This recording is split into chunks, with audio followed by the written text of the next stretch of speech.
حسبنا الله ونعم الوكيل نعم المولى ونعم النصير بسم الله الرحمن الرحيم الحمد لله الذي لا يبلغ مدحته القائلون ولا يحصي نعماءه العادون ولا يؤدي حقه المجتهدون الذي ليس لصفته حد محدود ولا نعت موجود ولا أجل ممدود فطر الخلائق بقدرته ونشر الرياح برحمته ووددا بالصخور ميدان أرضه ثم الصلاة والسلام على الدافع جيشات الأباطيل والدامغ سولات الأضاليل النور الساطع والضياء اللامع المنهاج البادي والكتاب الهادي المشهود بكعبة وهجرته بطيبة مولانا ومولى الثقلين جد الحسن والحسين بالقاسم محمد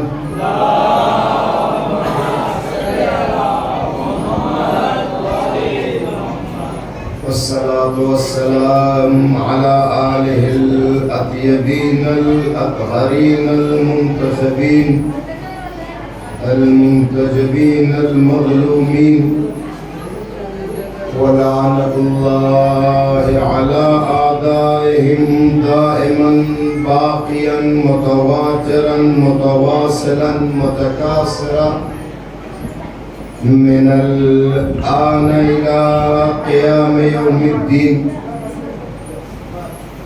أما بعد فقد قال الله تعالى وتبارك في كتابه المحكم وكتابه المتقن وقوله أحسن بسم الله الرحمن الرحيم يا أيها الذين آمنوا اتقوا الله وابتغوا إليه الوسيلة وجاهدوا في سبيله لعلكم تفلحون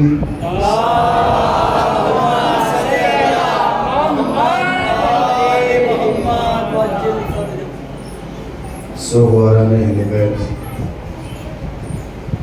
ماتمداران شہدائے کربلا اس معبود کا بے پناہ شکر جس نے ہمیں رسول کے کلمہ گویوں اور علی کے محبوں میں شمار کیا اور یہ وہ عظیم نعمت ہے جس کا جتنا شکرانہ ادا کیا جائے اتنا کم ہے،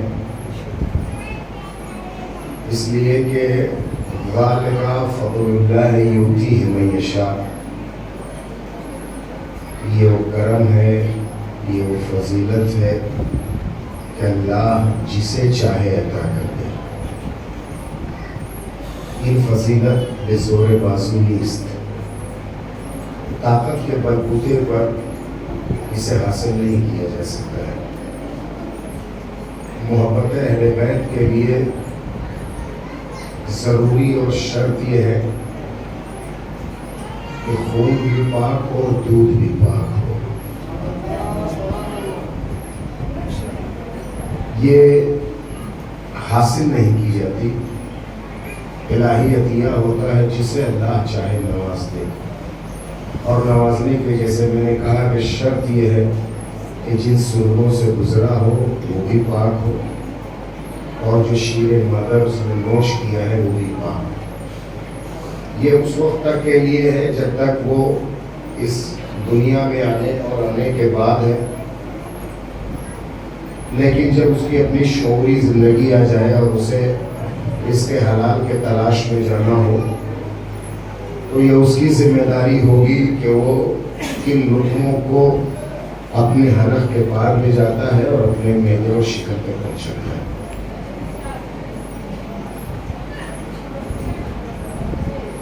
یہ محرم جو پوری دنیا میں منایا جاتا ہے،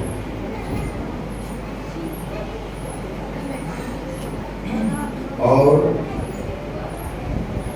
شاید ہی ایسی کوئی بستی ہو جہاں ایک بھی اگر علی کا چاہنے والا اور کربلائی وہاں ہے اور مجلس نہ ہو سکتا ہے کہ مجلس کا اہتمام جیسے ماشاءاللہ آپ نے کیا اتنے بڑے پیمانے پر ہو، اتنے سارے عظیم تبرک کا ہو،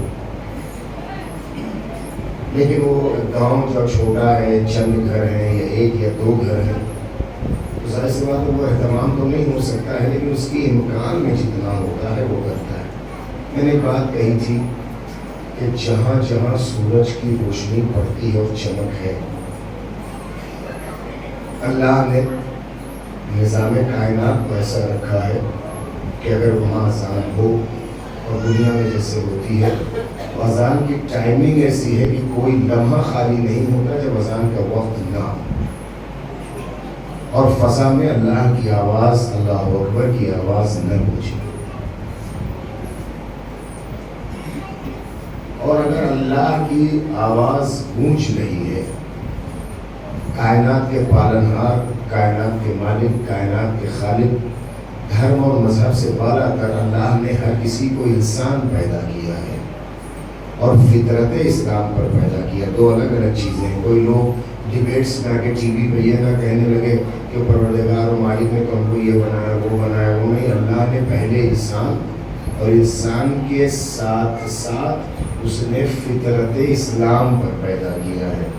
فطرت اسلام سے مراد یہ ہے کہ نیچر کا تقاضا یہ ہے کہ انسان سچوں کے ساتھ رہے، نیچر کا تقاضا یہ ہے کہ کسی خدا اور مالک کی اور پروردگار کی وہ عبادت کرے، نیچر کا تقاضا یہ ہے کہ اس کا خالق ایک ہی ہوگا، دو نہیں ہو سکتے، نیچر کا تقاضا یہ ہے کہ جب بھی اس کو کوئی نعمت ملے تو وہ شکریہ ادا کرے، یہ فطرت اسلام۔ تو اس نے اپنا نظام رکھا، لیکن آئیے ایک لطیف سی بات آپ کی خدمت میں پیش کروں کہ جب اللہ نے نظام ایسا رکھا ہے کہ جب اور جہاں جہاں بھی وقت ہوتا ہے اور گردش ٹائمنگ کی ہوتی چلی جاتی ہے تو ایک ہی لمحے کے بعد کیوں نہ ہو کوئی سا سیکنڈ نہیں آتا کہ دنیا کے کسی کونے پہ اذان نہ ہو رہی ہو۔ یہ نظام ایسا اللہ۔ یزید نے کیا سوچا تھا اور کیا کہا تھا؟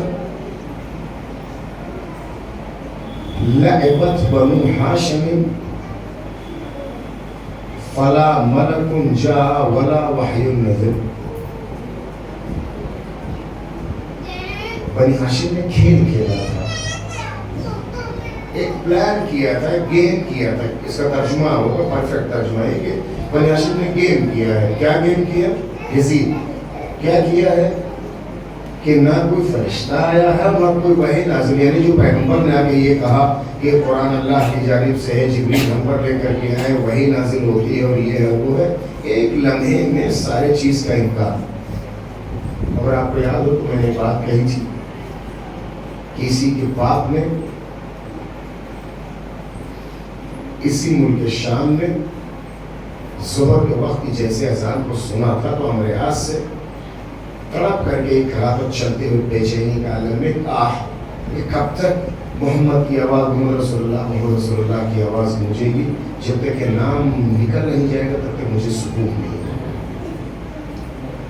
تو جو اذان سے نام نکلنے کا خواہش مند ہو تو پھر اللہ کی عدالت کا تقاضا یہ ہے کہ اس کی نسل میں یزید پیدا ہو۔ لیکن ان باپ بیٹے اور اس کے باپ ابو سفیان سے لے کر کے یزید تک، ان تینوں کے نام ایک پیغام یہ ہے کہ دنیا کے کسی گوشے و کنار میں کوئی لمحہ ایسا نہیں ہے، جا کے نیٹ پہ سرچ کر لیں جو ہماری آواز ہماری باتوں کو سنے. پہ سرچ کریں کہ دنیا کا نظام ایسا ہے کہ ممکن نہیں کہ کوئی ایک لمحہ ایسا ہے جو اذان کا وقت نہ ہو. ممکن یہاں نہیں، آسٹریلیا میں، افریقہ میں، امریکہ میں ہو، دنیا کے کسی علاقے میں اللہ کے نظام یہ ہے. تو جب ہر لمحے اللہ کا نام دہرایا جاتا ہے، اللہ نے سسٹم ایسا رکھا ہے. کروڑوں سلام ہو حسین کے اس ثواب دید کے اوپر جس نے اپنے بیٹے کا نام اکبر یوں رکھا، جس نے اپنے بیٹے کا نام اکبر رکھا ہے کہ نبی کے دید کی حسرت، غور سے سنیے گا، نبی کے دید کی حسرت ذرا سی دیر ٹھہر، نبی کی دید کی حسرت ذرا سی دیر ٹھہر، اذان کا وقت ہے، اکبر ضرور نکلے گا. اس نے اللہ کا نام مٹانے کے اندر کوشش کی تھی. میں نے بارہا کہا اور ہمارے سارے علماء کرام و خطبہ کرام پوری دنیا کے کوش و کنار میں اس بات کو کہتے ہیں سیاسی پس منظر میں کہ یہ جنگ نہیں تھی، کربلا میں ظلم تھا. یہ دو قبیلوں کا ٹکراؤ نہیں تھا، دو نظریوں کا ٹکراؤ تھا، دو فکر کا ٹکراؤ تھا. نادان ہیں وہ لوگ، غلام زادے ہیں فکری حساب سے وہ لوگ جو یہ کہتے دو شہزادوں کی جنگ تھی. کہاں شراب خار، کہاں بدمس، کہاں بیت المال پہ پلنے والی عورتیں، کہاں فدا لٹا دینے والا قبیلہ، کہاں زمین سے لے کر کے آسمان تک کھلانے والوں کا خاندان، کہاں وہ جو جھولیوں میں پڑھنے والے. ایک غلام زادہ غلام زادہ غلام زادہ ہے، ایک شہزادہ ہے، اور دو فکروں اور دو نظریوں کا ٹکراؤ. تو کربلا یہ ہم اس لیے نہیں ہے کہ چونکہ پرمپرا چلی آ رہی ہے، باپ دادا مناتے تھے تو ہم بھی مناتے ہیں. ہم بھی اس لیے نہیں مناتے کہ باپ دادا مناتے چلے آ رہے ہیں، ہم اس لیے مناتے ہیں کہ باپ دادا نے حق بنایا تھا، اس حق کو ہم جاری رکھ رہے ہیں. کسی بھی عزادار کے ذہن میں پوری دنیا کے گوش و کنار میں کوئی ماتمدار، کوئی انجمن، کوئی سنگت، کوئی نوحہ خان، مرثیہ خان، خطیب یا فرش اعظم اشارے والے ذمہ دار اور کمیٹی اور انجمنیں یہ نہ سوچیں کہ ہم مناتے ہیں تو مجلسیں زندہ ہیں، ہماری وجہ سے عزاداری زندہ ہے، ہماری وجہ سے محرم زندہ ہے، ہم اگر تبرک کرتے ہیں تو حسین کا نام زندہ ہے. نادان ہیں وہ لوگ، کفر کے دائرے میں داخل ہو جاتے ہیں جو یہ سوچتے ہیں کہ ان سے عزاداری زندہ ہے. ہم سے عزاداری نہیں زندہ، عزاداری سے ہم زندہ ہیں. ہماری پہچان عزاداری ہے، ہم سے عزاداری نہیں پہچانی جاتی ہے. کہیں ایسا کوئی کہہ سکتا ہے کہ زمین کی وجہ سے سورج پہچانا جاتا ہے؟ کوئی ایسا ستارہ کہہ دے گا کہ ستارے کی وجہ سے سورج پہچانا جائے گا؟ ہے کسی میں دم جو یہ کوئی چاند یہ کہہ دے کہ میری وجہ سے سورج پہچانا جاتا؟ وہ چاند کی چمک ہو یا ستاروں کی چمچماہٹ ہو یا زمین کی روشنائی ہو یا آنکھوں کی بینائی ہو، یہ پورا نظام جو ہے وہ سورج کی بنا پر ہے. سورج جب چمکتا ہے تو ان سب میں جان آ جاتی ہے، جنریٹ کرتا ہے سورج، تب اس میں جان آ جاتی. بہت پہلے بار ہم نے بات کہی تھی. اچھا آج کا زمانہ ماشاءاللہ یوں ہے کہ آپ نے ابھی کوئی تقریر کی، پوری دنیا میں سنی جا رہی ہے، پوری دنیا میں یہ بات دیکھی جا رہی ہے اور سنی جا رہی ہے. تو اس کو بہرحال دہرایا تو نہیں جا سکتا ہے، لیکن یہ ہوگا کہ ہم نے حدیث کو سنی تھی. بات یہ ہے کہ اس بات کو پہنچایا تو جا سکتا ہے. آئیے میں اپنی بات کو دلیل پیش کروں کہ اللہ نے ہر چیز کی ایک عمر رکھی ہے. ہم انسانوں کی کم سے کم ایک لمحہ، ایک سانس انسان دنیا میں آیا اور فوراً مر گیا. بعض لوگ دنیا میں آنے سے پہلے شکم مادر میں انتقال کر جاتے ہیں، بعض بچے، بعض لوگ 5 سال 10 سال 20 سال 50 سال جتنی جیسی عمر ہو. آخر ایک وقت آتا ہے کہ انسان کی عمر ختم ہو جاتی ہے، موت. اسی طرح سے پروردگار نے جانوروں میں جو جانور ہیں حلال ہو یا غیر حلال ہو، اللہ نے ان کی بھی عمر رکھی ہے. حلال ہے اگر چھری کے نیچے آ گئے تو حلال ہو گئے، اور اگر حرام ہے تو ٹھیک ہے، انہیں کوئی حرام کرے نہ کرے، ان کی جب موت آتے خود بخود مر جاتے ہیں. چیونٹی معمولی ذرے دار پرندے ہوں یا یہ حشرات الارض ہوں، اللہ نے ان کی بھی عمر رکھی ہے. زمین کی عمر ہے، اب یہاں سے زمین سے اوپر ہے، آسمان کی یہ جو آسمان کی جو شامیانہ ٹنگا ہے اس کی بھی عمر ہے. کب سے کب تک ہے وہ اللہ جانے. چاند ہے، چاند کی بھی ایک عمر ہے، اور جب عمر ختم ہو جائے گی تب قیامت آ جائے گی. اللہ نے ستاروں کی بھی عمر رکھی ہے. قرآن کی آیت ہے وَتَكُونُ الْجِبَالُ كَالْعِهْنِ الْمَنْفُوشِ، جب قیامت کی گھڑی آئے گی اور پہاڑ آپس میں ایسے ٹکرائیں گے جیسے دھلی ہوئی روئی. وَتَكُونُ الْجِبَالُ كَالْعِهْنِ الْمَنْفُوشِ، یہ پہاڑ آپس میں ایسے ٹکرا کے ذرہ ذرہ اور ریزہ ریزہ ہو جائیں گے، اس روئی کو دھن دیا جاتا ہے، یہ ستارے ٹپک کے گر جائیں گے، چاند ختم ہو جائے گا، سورج کی عمر ختم ہو جائے گی۔ بس میں سمیٹنا چاہتا ہوں اس بات کو کہ اللہ نے ہر چیز کی عمر رکھی ہے، معمولی ذرات سے لے کر کے اتنے بڑے سورج تک، معمولی حشرات الارض سے لے کے بڑے بڑے ڈائناسور تک، بڑے جانور اور حضرت انسان تک، اللہ نے ہر چیز کی عمر رکھی ہے۔ جب وہ عمر کمپلیٹ ہوتی ہے تو ہماری سانسوں کی جو چرخش ہے، جس دن سانس کمپلیٹ ہوئی، اتنے کروڑ، اتنے لاکھ، اتنے ہزار، اتنے سو، اتنے وہ سانسیں گنی جاتی ہیں، اسی سے عمر اور برس بنتی بات ختم ہو گئی۔ اللہ نے ستارے کی گردش کی عمر رکھی ہے 100، 200، 1000، 5000، 50,000، لاکھ، 2 لاکھ، جتنے سال ہو، وہ ستارہ گردش کرتا ہے کہ اتنے چکر جب لگا لے گا ستارہ ختم۔ چاند کو بھی اپنے مدار پر رکھا ہے، چاند آپ کو لگتا ہے ٹھہرا ہوا، یہ گردش کر رہا ہے، جسے آپ گردش کرتے ہیں، یہی اس کی تسبیح و تحلیل تقدیس پروردگار ہے۔ یہ سورج آپ کو لگتا ہے کہ سورج ہے، دنیا گردش، سورج بھی گردش کرتا ہے، اس کا ایک اللہ نے دائرہ رکھا ہے۔ تو جو فرما رہے ہیں آپ، اللہ نے ایک دائرہ رکھا ہے، اس دائرے میں سورج کو چلنا ہے۔ اگر اللہ نے مثلاً اگر اللہ نے 1,00,000 کروڑ سال اس کی عمر رکھی ہے اور اس پر یہ منظم کیا ہے کہ یہ جب 1 کروڑ بار یہ چکر لگائے گا تو اس کے چکر کے 1 کروڑ سال کے کمپلیٹ ہوں گے اور پھر وہ قیامت آ جائے گی۔ یہاں تک واضح ہے بات؟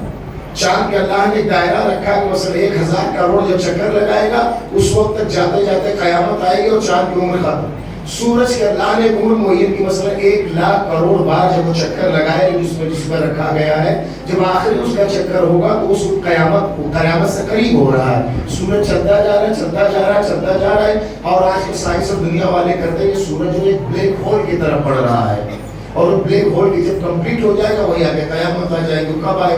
تو اللہ نے، میں پھر دوہراؤں، اللہ نے معمولی ذرے سے لے کر کے سورج کی عمر معین کی ہے، اور سورج کی عمر یہ ہے کہ اس کو اتنے لاکھ کروڑ چکر لگانا ہے، جس دن اس کا چکر کمپلیٹ ہو جائے گا اسے موت آ جائے گی۔ پوری دنیا کا نظام جتنا ہے، یہ جو دریاؤں میں جو طوفانی و طوفانی آتی ہے، آسمان میں جو طوفان آتے ہیں، چاند گہن ہوتا ہے، یہ سورج گہن کے ساتھ ساتھ جو ستاروں کی جتنی بھی مشکل ہے، جو بھی کچھ بھی ہوتا ہے، یہ سب سورج کی وجہ سے ہے۔ پورا نظام شمسی کہا جاتا ہے، سن سسٹم، سورج سسٹم کہا جاتا ہے۔ دریا میں طوفان آئے، آسمان میں طوفان آئے، چاند گہن لگے، یا جو بھی مشکلات ہوتی ہیں سب سورج کے اوپر ہوتا ہے۔ اب اگر اللہ نے سورج کا 1,00,000 کروڑ چکر معین کیا ہے کہ جب 1,00,000 کروڑ یہ اپنا چکر طے کر لے گا تو دنیا ختم ہو جائے گی۔ اب اگر کوئی آئے انگلی کے اشارے سے، جس نے اپنی زندگی کا آدھا سفر طے کر لیا ہے، دوبارہ اس کو گھما کے زیرو پہ پہنچا دے۔ اب اگر کوئی آئے اور اپنے انگلی کے اشارے سے سورج نے اپنی زندگی کے جتنے چکر لگا لیے ہیں دوبارہ اس کو گھما کے صفر اور زیرو پہ پہنچا دے، تو اس امام نے صرف سورج ہی نہیں پلٹایا ہے، نظام کائنات پلٹا دیا ہے۔ اس امام نے نظام کائنات پلٹا دیا ہے۔ لوگ یہ کہتے ہیں کہ جب علی کا آخری وارث آئے گا، محمد کا آخری وارث آئے گا، ایک تلوار لے کر کے آئے گا، ایک ذوالفقار لے کر کے آئے گا، اتنے ایٹمی پلانٹ ہو گئے، اتنے ہائی کلاس کے راڈار ہو گئے، اتنی دور مار راکٹیں ہو گئی ہیں، یہاں سے بیٹھ کے دوسرے ملک پہ حملہ کر دیتے ہیں۔ اب تو ڈرون آ گیا ہے، اب تو نہ جانے کیا کیا آ گیا، وہ تلوار لے کے آگے کر کیا لیں گے؟ بس بات اتنی سی ہے، یہ اس کا پوتا ہے جس نے ایک انگلی کے اشارے سے کائنات بدل دی تھی۔ یہ اس کا پوتا ہے۔ سورج پلٹانے، اس میں غور کریے، سورج پلٹانے کی بات نہیں ہے، نظام کائنات جس کے ہاتھ میں ہے، تو ان کھلونوں کو مٹانا اسے دیر نہیں لگے گا۔ صلوات بھیجیں محمد و آل محمد پر۔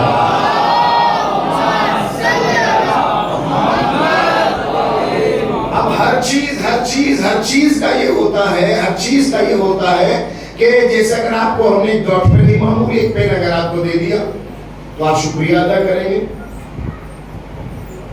کسی کو لا کر کے کسی نے کچھ دے دیا تو یا تو اس کا برابر کا بدلہ دیتا ہے، پہلی بات اسے بڑھا کے دینے کی کوشش کرتا ہے، بڑھا کے نہیں دے سکتا تو اس کے برابر اسے گفٹ دیتا ہے، وہ بھی نہیں دے سکتا تو کم سے کم شکریہ ادا کرتا ہے سورج میں دم جو علی کو بڑھا کے کچھ دے دے،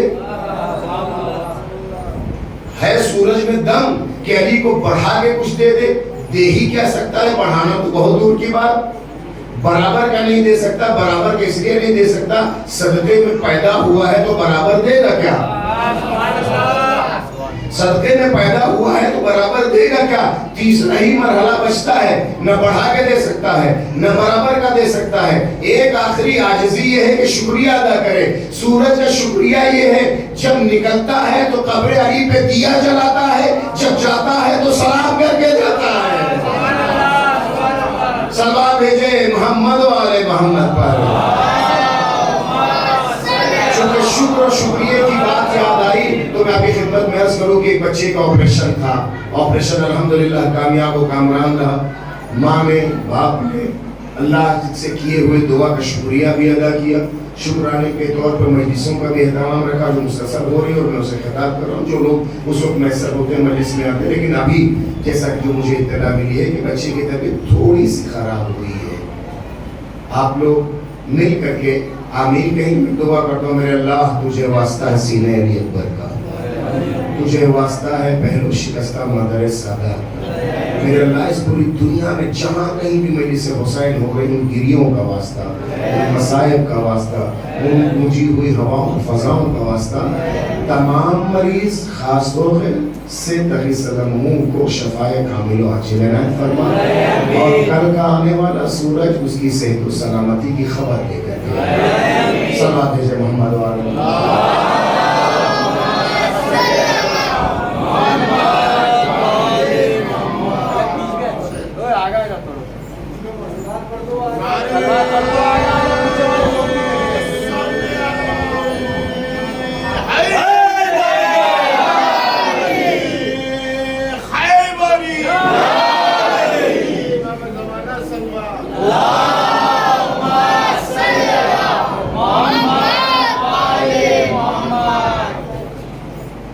عاجزی اس بات پر آمادہ کرتی ہے کہ نہ دے پانے کی صورت میں کہ کم سے کم اس کا شکریہ ادا کیا جائے.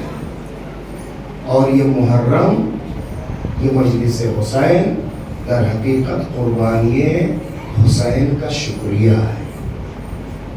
میرے آقا اگر آپ نے قربانیاں نہ دی ہوتی تو ہم تو اپنا وجود کھو بیٹھے تھے, دنیا سے انصاف ختم ہو گیا تھا. گرو نانک سے ان کے کسی شاگرد نے پوچھا کہ آپ تو مذہب اسلام پر بھی نہیں ہیں, آپ کا دھرم الگ ہے, مذہب الگ ہے, پھر بھی آپ محمد صاحب پہ نماز حسین کو لگے اپریشیٹ کرتے ہیں, کیوں آپ ان کی عزت افزائی کی کرتے اور ان کی طرفداری کی بات کرتے ہیں؟ آپ سب نے پڑھا سنا ہوگا, مسکرا کے کہا گھر جانا اور اپنی بہن سے عقد اور نکاح کر لینا. ناراض ہو گئے, کہا کہ استاد گرو جی آپ یہ کیا بات کر رہے ہیں, ایسا ممکن نہیں, آخر اس بات کی اجازت نہیں تھی, شرف اس بات کی اجازت نہیں دیتے کہ میں اپنی سگی بہن سے اپنی ازدواجی اور آزادہ کی زندگی میں لے آؤں. اسی لیے میں کہتا ہوں حسین کو سلام کرو, اگر حسین نے قربانی نہ دی ہوتی تو رشتے ختم ہو گئے تھے. تو جو لوگ جانتے ہیں, جو جانتے ہیں وہ کسی دھرم مذہب کے گرو ہوں, مالک ہوں, بانی ہوں, وہ جانتے ہیں. گرو ہونے کے بعد بہت سارا پڑھنے کے بعد اس بات کو جان پاتے ہیں, اور یہ چیزیں ماں ہمیں لوریوں میں سکھا دیتی ہے کہ اگر حسین کی قربانی نہ ہوتی, دین اور دھرم, یہ دین اسلام اور اس کی حفاظت یہ سب اپنی جگہ مسلم و مرتب ہے, لیکن حسین محسن انسانیت کا نام ہے, جس نے نظام بشریت پر احسان اور کرم کیا ہے. ظلم ختم ہو جائے, اتیاچار ختم ہو جائے, کسی کا حق نہ مارا جائے, رشتوں کی اونچ نیچ رہ جائے, یہ ساری چیزیں کربلا نے بتائی بھی ہے اور بچائی بھی ہے. لیکن کچھ ایسے قبیلے کے نادان اندھیروں کے باسی ہیں جو آ کر کے اسی بات پر کہتے ہیں کہ صاحب ضرورت کیا ہے کہ مجلس کی جائے, ضرورت کیا ہے یا حسین کہا جائے, ضرورت کیا ہے کہ لبیک یا حسین, لبیک یا علی اور لبیک یا رسول اللہ کہا جائے. بات اتنی سی ہے کہ وہ چاہتے ہیں کہ یزیدی نظام چل جائے تاکہ رشتوں کی اونچ نیچ ختم ہو جائے. جب بھی کوئی بات آتی ہے, یہ خدا سے نہ ڈرنے والی یہ وحشی قوم کہتی ہے کہ تازیہ اٹھاتے ہو اللہ سے ڈرو, ماتم کرتے ہو اللہ سے ڈرو. حسین یہ نہیں چاہتے اللہ سے ڈرو، فرشہ بھی چاہتے ہو اللہ سے ڈرو، اتنا زیادہ اللہ سے ڈرو اللہ سے ڈرو اللہ سے ڈرو بتا دیا کہ دوسرے دھرم اور مذہب لوگ سمجھتے ہیں کہ اللہ ہے آخر کیا چیز، کون سی ایسی ڈرنے والی چیز ہے، ایٹم بم ہے، آگ ہے، ڈراؤنی شکل کا کوئی ڈیکوریلا ہے، آخر ہے کیا چیز سے اتنا ڈرا جائے؟ یہی وجہ ہے کہ رات بھر گپے لڑانے والا، چیٹ کرنے والا، بیٹھنے والا جوان کا گروپ جب وہاں سے اٹھ کر کے اپنے گھروں کو جانے لگتا ہے اور مسجد کے پاس سے گزرتا ہے تو ایسا بے لگتا اور ڈرتا ہے تو بشر یہاں مسجد ہے، مسجد کے پاس پٹکنا نہیں چاہتا، اس لیے کہ نادان جاہل اور گمراہ بنی اسرائیل کے سامری کی شکل والے مولویوں نے اتنا ڈرایا ہے کہ ڈرانے سے اتنا ڈر گئے کہ اللہ کے گھر سے قریب نہیں ہوتے۔ اللہ سے ڈرانے، دنیا کا اصول یہ ہے کہ جب انسان کسی چیز سے ڈرتا ہے، آگ سے ڈرے گا تو بھاگے گا، سانپ سے ڈرے گا تو بھاگے گا، خطرناک چیز سے ڈرے گا تو بھاگے گا، جتنی گزند اور نقصان پہنچانے والی چیزیں ہیں انسان جب اس سے ڈرتا ہے تو بھاگتا ہے۔ واحد اللہ اور اللہ کے انبیاء اور اولیاء کی ذات جتنا ان سے ڈریں گے اتنا ہی ان سے قریب آتے چلے جائیں گے۔ اسی طرح سے جس طرح سے بچہ جب سانپ سے ڈرتا ہے تو بھاگتا ہے، لیکن جب باپ سے ڈرتا ہے تو اس کا پیار اس کے دل میں بڑھتا چلا جاتا ہے۔ انہوں نے اتنا ڈرا اللہ سے ڈرو اللہ سے ڈرو اللہ سے ڈرو، جو کچھ کرنا اللہ سے مانگو، جو کچھ اللہ سے مانگو، آخر اللہ سے مانگے کیا ہے کسی میں دم جو اللہ کے پاس سے جا کر کے کچھ کہہ لے، جو بھی ایک بار اللہ کے پاس چلا جاتا واپس آ کے بتاتا ہی نہیں ہے۔ صلوات کا سہارا دیں محمد والے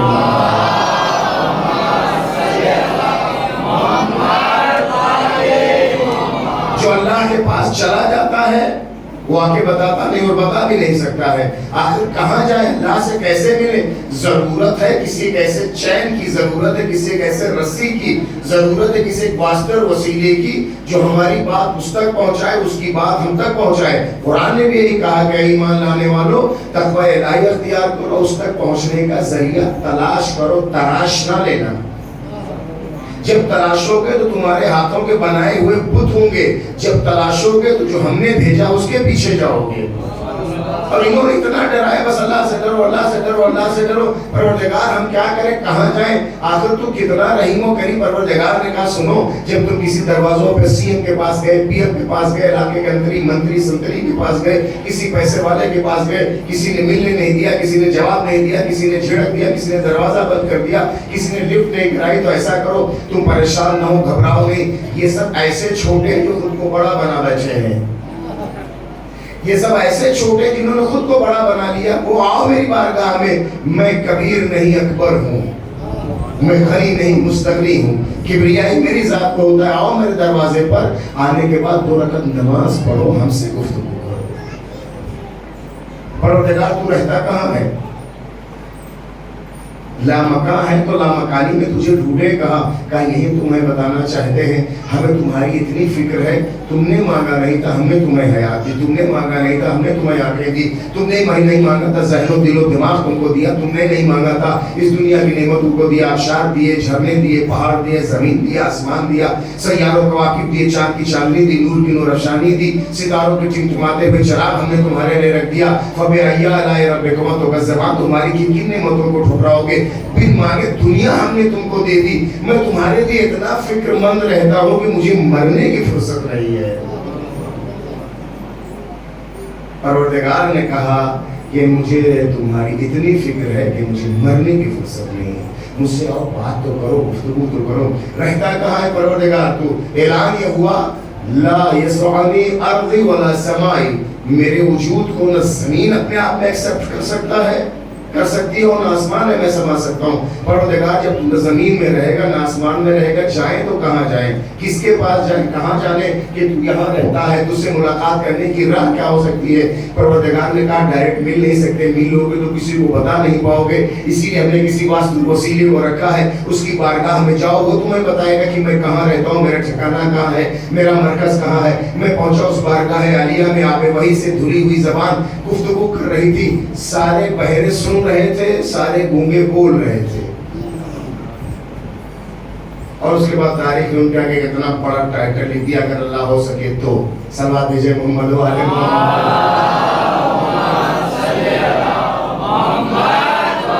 بارگاہ میں ہاتھ جوڑ کے کر کے یا نبی اللہ یا رحمت للعالمین خاتم النبیین اولیاء کے سرتاج اے وجہ سبب خلقت کائنات بتا دے گا کہ ڈھونڈے کہاں جائیں کہاں. ایک بار کسی نے اس جملے کو نقل کیا جسے حدیث قدسی کہا جاتا ہے یسرعونی قلب عبد مومن. پروردگار نے پیغمبر کے زمانے کہلایا ان لوگوں سے بتا دو کہ میرا ٹھکانہ مومن کا دل ہے.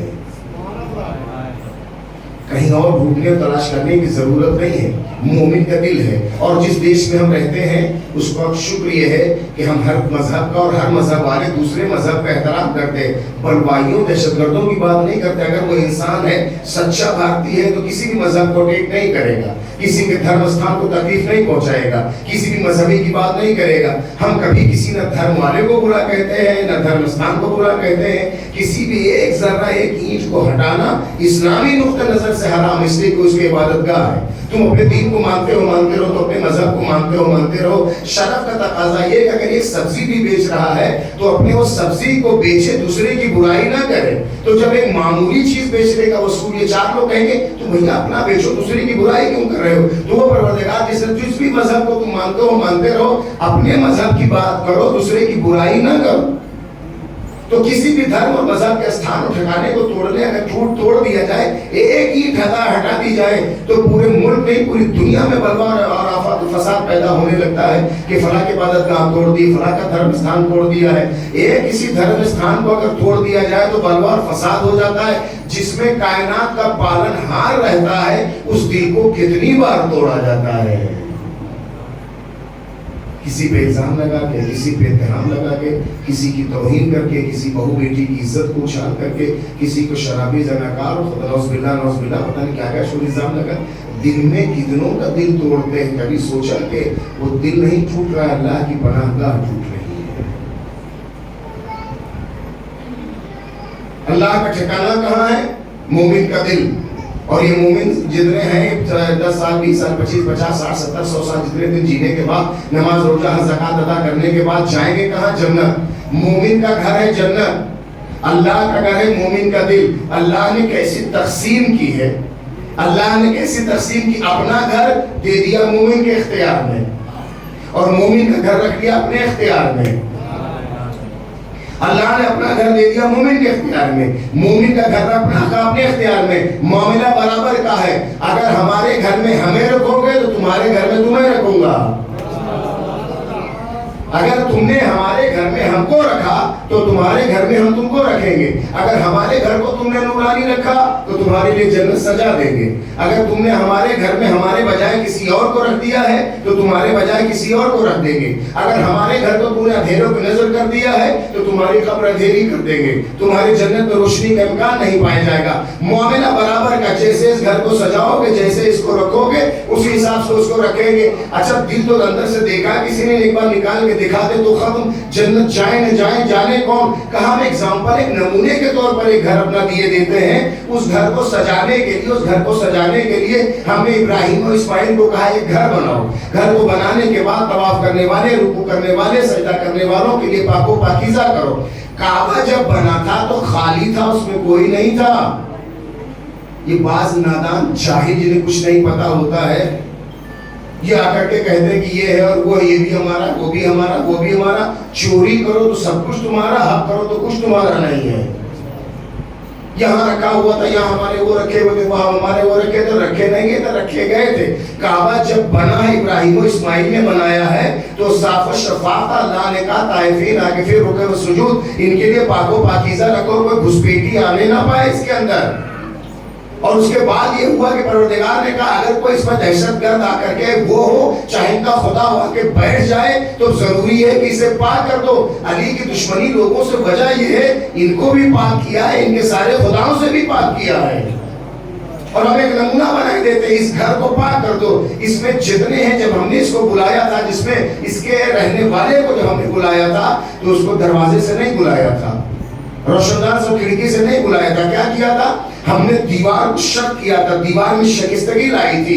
تم بھی اگر یہ چاہتے ہو کہ تمہارے دل میں ہم آئے تو اس دل میں شکستگی پیدا کرنے کی ضرورت ہوگی, تب ہمارا ٹھکانہ ہو جائے گا. ان نابینا مولویوں کو بڑی پریشانی ہوتی ہے, یہ سینہ کوٹتے ہیں, یہ چھاتی کوٹتے ہیں, یہ ماتم کرتے ہیں, در حقیقت کوٹتے بلاتے نہیں, یہ سب اس بات کی شکستگی کے لیے کرتے. میرے اللہ, جس کو تو نے کعبے میں بھیجا تھا یہاں بھیج دے. صلوات بھیجے محمد و آل محمد.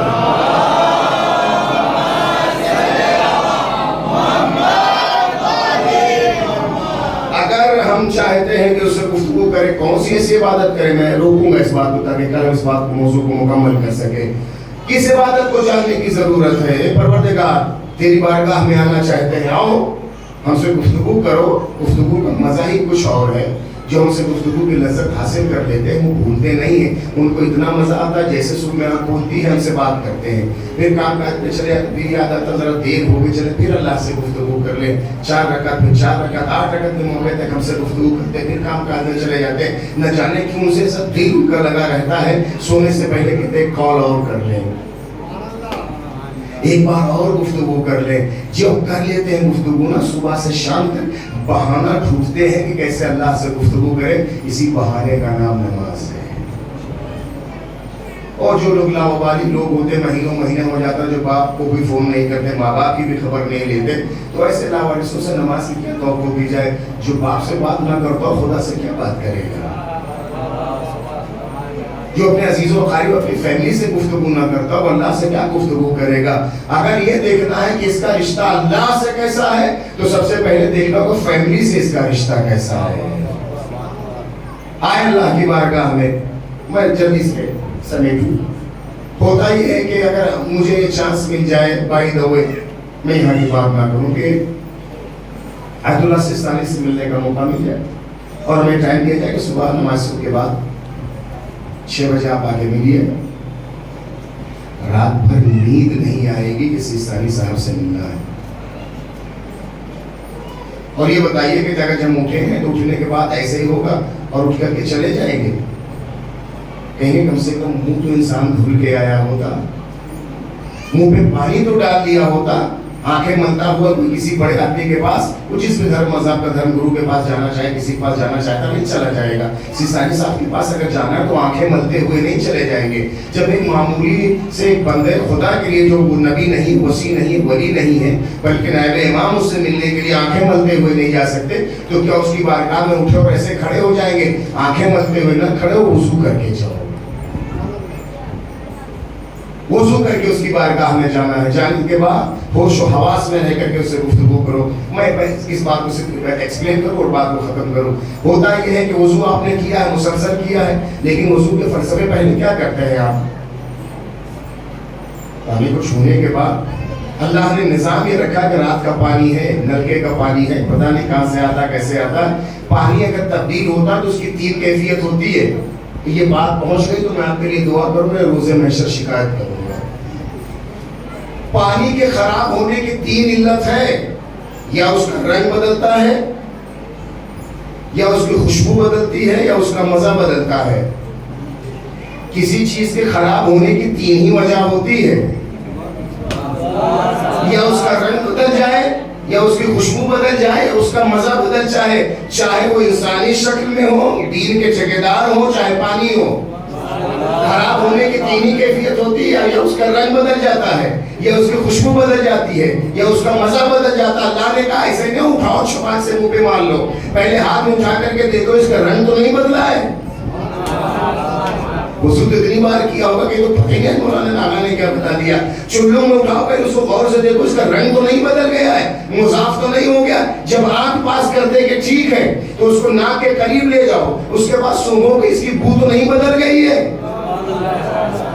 جب ناک بھی پاس کر دے کہ اس میں خوشبو میں کوئی تبدیلی نہیں ہے, ابھی بھی اطمینان نہ کرو, ایک بار منہ میں ڈالو, کلی کر کے دیکھو کوئی ذائقہ تو نہیں بدل گیا ہے. ہاتھ میں اٹھا کر کے دیکھو, آنکھ پاس کر دے, پھر ناک کے قریب لے جاؤ, ناک پاس کر دے, پھر منہ میں ڈالو. جب یہ 3 مرحلے پاس ہو جائیں تب چہرے پہ ڈالو. یہ آ کر کے کھڑا ہو گیا, وہ آگے بیٹھ گیا, وہ آگے بیٹھ گیا. ایک کو دیکھتے جاؤ, اس کی وجہ سے اسلام کا رنگ بدلا ہے. دوسرا ہے اس کی وجہ سے خوشبو بدل گئی ہے، تیسرا آیا ہے اس کی وجہ سے اس کا ذائقہ بدل گیا، چوتھا ایسا ہے نہ رنگ بدلے، نہ بو بدلے، نہ مزہ بدلے۔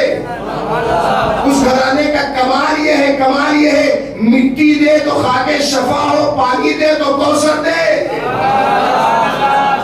صلوات بھیجے محمد و آل محمد پر۔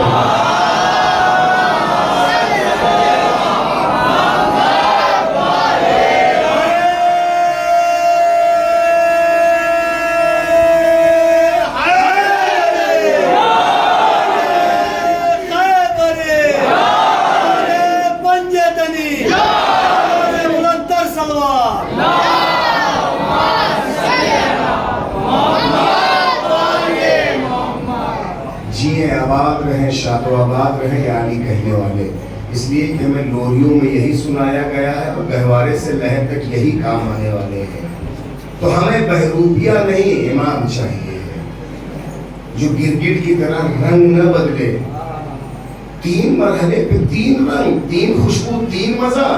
کمال اس گھرانے کا کہ 12 14 ہوتے چلے گئے، نہ رنگ بدلا، نہ بو بدلا، نہ مزہ بدلا۔ جتنے بھی 12 دری پہ جس بھی دروازے پہ جاتے ہیں وہی آواز، وہی خوشبو، وہی عطا ہوتی ہے۔ جو 3 زینے نہ طے کر پائے، 14 جام تو ان کے بس کی بات نہیں ہے۔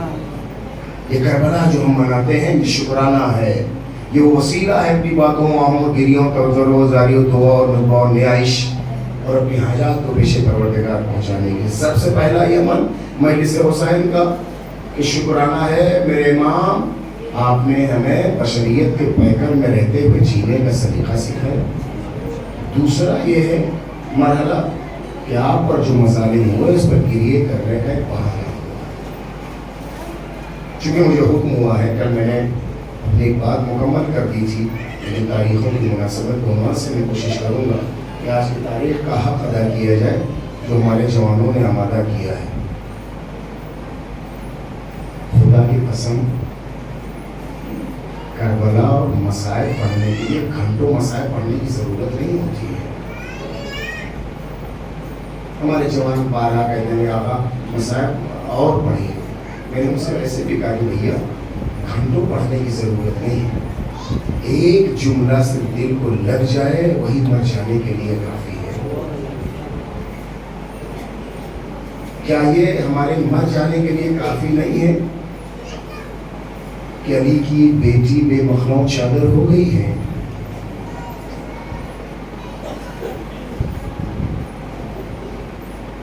کیا ہمارے مر جانے کے لیے کافی نہیں ہے کہ حسین کا اصغر بھوکا و پیاسا ذبح کر دیا گیا ہے؟ ایک جملہ سے یہ مر جانے کے لیے کافی نہیں ہے کہ کربلا میں زہرا کا گلستان اجڑ گیا ہے؟ میری ماں بہنوں، اللہ تمہاری گودیوں کو سلامت رکھے، اللہ تمہارا سہاگ سلامت رکھے۔ تمہارے گریے کی وجہ سے زینب کبریٰ کے دل کو سکون ملتا ہے، اور تم دعائے سیدہ ہوئے، جوان ہوئے، بچوں ہوئے، خواتین۔ جب جناب زہرا نے تڑپ کے پوچھا تھا کہ بابا نہ آپ ہوں گے، نہ علی ہوں گے، نہ میں ہوں گی، نہ حسن ہوں گے، تو حسین پہ روئے گا کون؟ کیا کہا تھا رسول نے؟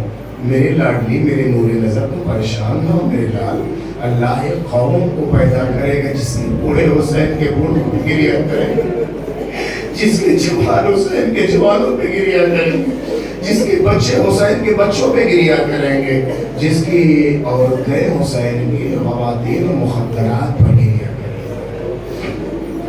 یہ تمہارا گریہ نہیں ہے، رسول کی پیشین گوئی ہے۔ کسی کا ایک بچہ اگر دنیا سے گزر جائے تو ماں جب تک جیتی ہے روتی رہتی ہے، اور اللہ نہ کرے جس کے 2 ہی بیٹے ہوں، دونوں دنیا سے چلے جائیں تو وہ ماں جیتے جی مر جاتی ہے۔ لیکن یہ علی کی بیٹی کا کمال صبر تھا، اسی لیے جبل صبر، صبر کا پہاڑ زینب کو کہا جاتا ہے۔ اپنے بڑے بڑے بچے جوان خون میں غلطہ ہو گئے، لیکن ایک آنسو نہ گرا کربلا سے لے کر کے دوبارہ مدینے تک، صرف روتی رہی تو حسین پر گریا کرتی رہی۔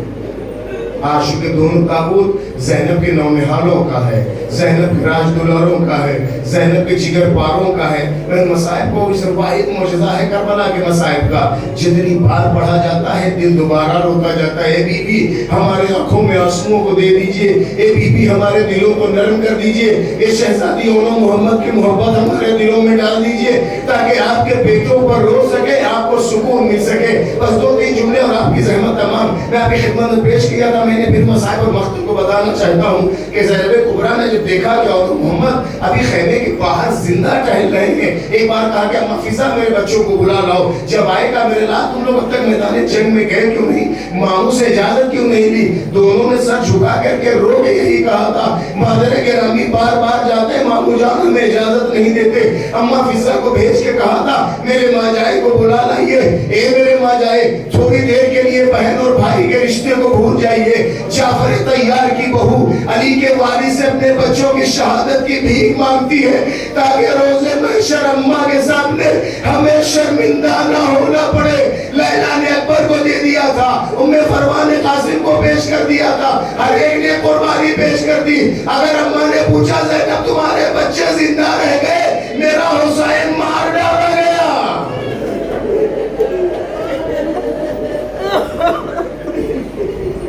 میرے ماں جائے مادر گرامی کے سامنے مجھے شرمندہ ہونے سے بچا لے۔ امام نے اس بات میں سر کو ہلایا، مثبت جواب دینے کی کیفیت میں تاریخ نے لکھا 3 لوگوں کو امام حسین نے خود گھوڑے پہ سوار کیا ہے، ایک قاسم ہے اور اونو محمد۔ ان 3 لوگوں کو امام اتنے چھوٹے تھے کہ یہ بچے گھوڑے پر خود نہیں سوار ہو سکتے تھے۔ گھوڑوں میں ان تینوں کو سوار کیا، الگ الگ مرحلے میں جا کے کہا خدا حافظ کہا۔ تاریخ نے منظر لکھا ہے، بچوں کو میں نے کل عرض کیا تھا، دائنا ہاتھ بڑے پر بایاں ہاتھ چھوٹے کے شانے پہ ہاتھ رکھ کے کہا تھا اے اونو محمد جا تو رہے ہو مگر زندہ واپس نہ آنا۔ اے بی بی مائیں تو آئے کرتی میرے لال زندہ جاؤ سلامت واپس ہو، لیکن علی کی بیٹی کا کلیجہ یہ ہے اگر میرا حسین نہ رہا تو اونو محمد رہ کے کیا کریں گے؟ میرے لال جاؤ خدا حافظ، میرے لال جاؤ خدا حافظ۔ اتنا سننا تھا، ایک بار کہا کہ اما فضا ذرا میرا مصلی لے آئیے۔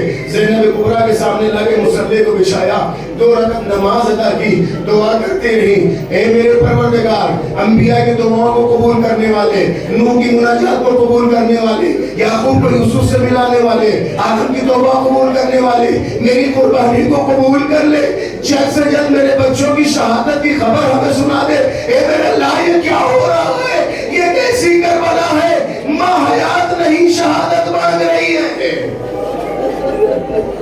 امام نے کیلے پہ کھڑے ہو کر کے بچوں کی جنگ کو دیکھ رہے ہیں، داد شجاعت دیتے جاتے ہیں، مرحبا مرحبا شاباش علی کے نواسو، جعفر طیار کے پوتو ایسے حملہ کرو ایسے حملہ کرو۔ آواز کان میں آتی اما فضا سے کہا جو بھی جنگ کی کیفیت رہے مجھے بتاتے جائیے گا۔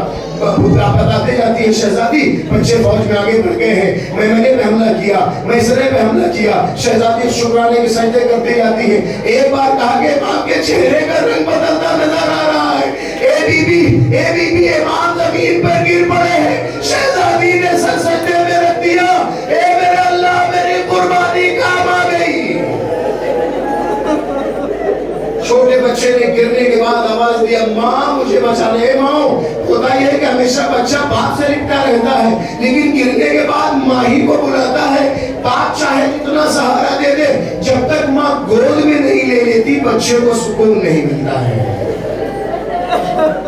چھوٹے بچے نے گر کے گرتے ہیں کہا تھا اماں میں گر رہا ہوں۔ امام پہنچتے ہیں، بچے کی آخری سانسیں ہیں، کیا کہنا چاہتے ہو؟ ماموں اگر ممکن ہو تو اماں کا آخری دیدار کرا دے۔ زینب نے کہا تھا زندہ واپس نہ آنا۔ بچے کی خواہش یہ ہے کہ ماں کا آخری دیدار کر لے۔ بچے کو اٹھایا، تیز قدموں سے چلتے ہوئے آئے، خیمے کے باہر آواز دی زینب آ جاؤ، بابا کے یادگار اے یادگار پنجتن۔ زینب جو صدقہ دے دیتی ہے واپس نہیں دیتی، گنج شہیدہ میں ڈال دو۔ میری ماں جائے یہ بچہ تجھ سے کچھ کہنا چاہتا ہے۔ قریب آئی، نہ پیشانی بھی شکن ہے، نہ ہاتھوں میں رشا ہے، نہ لہجے میں تھرتھراہٹ ہے۔ غور سے سے دیکھا، بچے نے اے میرے اللہ، بچے نے زخمی ہاتھوں سے اشارہ کیا، ماں جھکی، زخمی اور خونی ہاتھ ماں کے چہرے پہ رکھے، کتنا بھولا سا سوال کیا، اے اماں راضی ہے؟ میرے لال خدا حافظ، یہ کہا اور آنکھ بند ہو گئی۔ آخری جملہ جو مسائب کی جان اور اختتام ہے، ماں تھی، نہ کربلا میں روئی، نہ کوفے میں روئی، نہ شام میں روئی، خاموشی سے چلی گئی۔ روئی تو بس اکبر پہ روتی رہی، روئی تو حسین پہ روتی رہی۔ مدینے میں آئی جیسے اونو محمد کے حجرے میں گئی، تو ننھے بستر نظر آئے، ماں تھی کلیجہ پھٹ گیا۔ کربلا کا رقیہ میرے راج دلارو، تمہاری ماں شرمندہ ہے، میں فاطمہ کے لال پہ روتی رہی، اس لیے کہ ان کی رونے والی ماں نہیں تھی۔ اے میرے شہزادو، اپنی ماں کو معاف کر دینا۔ یا حسین